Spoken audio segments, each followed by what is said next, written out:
Okay, welcome back guys sa Nerbeats Gaming. So ngayong araw guys, meron po tayong unboxing. Tapos check natin yung features ng ating bagong Joy-Con na si EasySMX S15 wireless Joy-Con. So shoutout sa EasySMX sa pagpapadala po ng bago nating wireless Joy-Con. So tara guys, unbox na natin.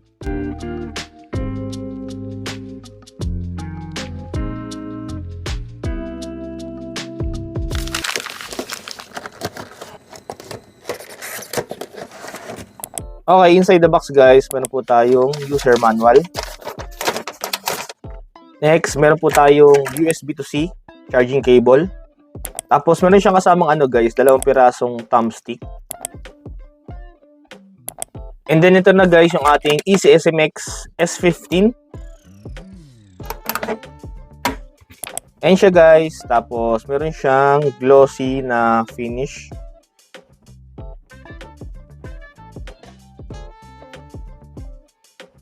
Ayan yung kanyang sides. Tapos yung likod niya. Yung ilalim. Tapos yung ibabaw. Yung analog niya guys, siya, matte. Tapos yung pinaka-D-pad is glossy. So para siyang may naka-cover na parang plastic. Parang may nakapatong siya. Ayan. So itong part na to guys is siya, glossy. Yung parang may nakapatong na parang plastic sa kanya.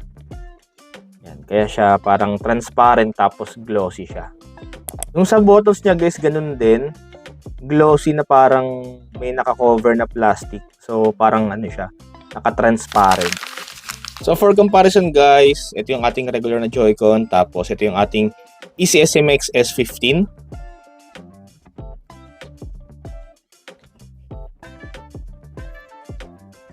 So, try natin guys sa ating switch. I'm using Switch OLED.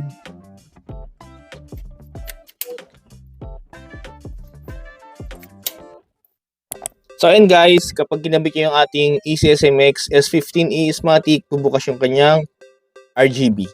And guys, napaka-pogi talaga no pagkakulay white. Tapos may RGB pa, no? So, parang bago talaga yung ating Nintendo Switch. So sa likod niya guys, ito yung kanyang itsura, ayan. So talagang talagang may parang siya rito, lagpas. Okay, so una sa features ng ating EasySMX S15 is meron po itong Hall effect sensor. Ibig sabihin guys, mas accurate na po and mas durable yung ating joystick. Next guys, meron po siyang smooth metal sticks. And pwede mo rin guys i-customize yung ating joystick kasi meron po siyang kasamang 2 joystick. Pinagkaiba guys kasi yung free is mas mahaba. So depende sa'yo guys kung anong prefer mo, yung maigsi o mahaba.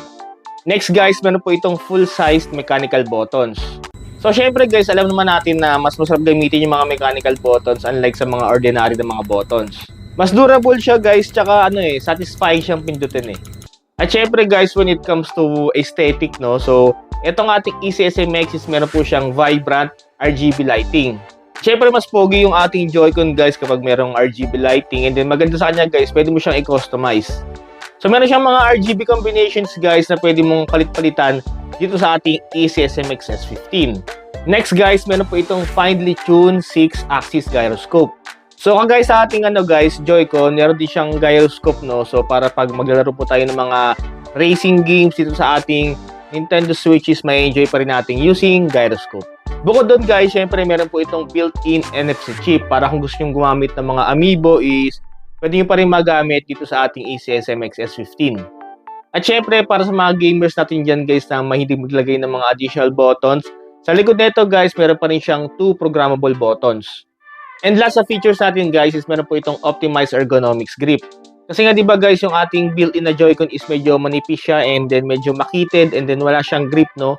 Unlike sa ating EasySMX S15, yung sa likod, may magandang grip tapos meron pa siyang parang pattern design. Kung saan hindi basta-basta madudulas ang inyong kamay sa paggamit ng ating EasySMX S15. Okay, so dyan natatapos guys ang ating unboxing and features ng ating bagong wireless Joy-Con na si EasySMX S15. So kung interesado kayo guys mag-avail ng ating EasySMX S15, meron po tayong link dyan sa baba.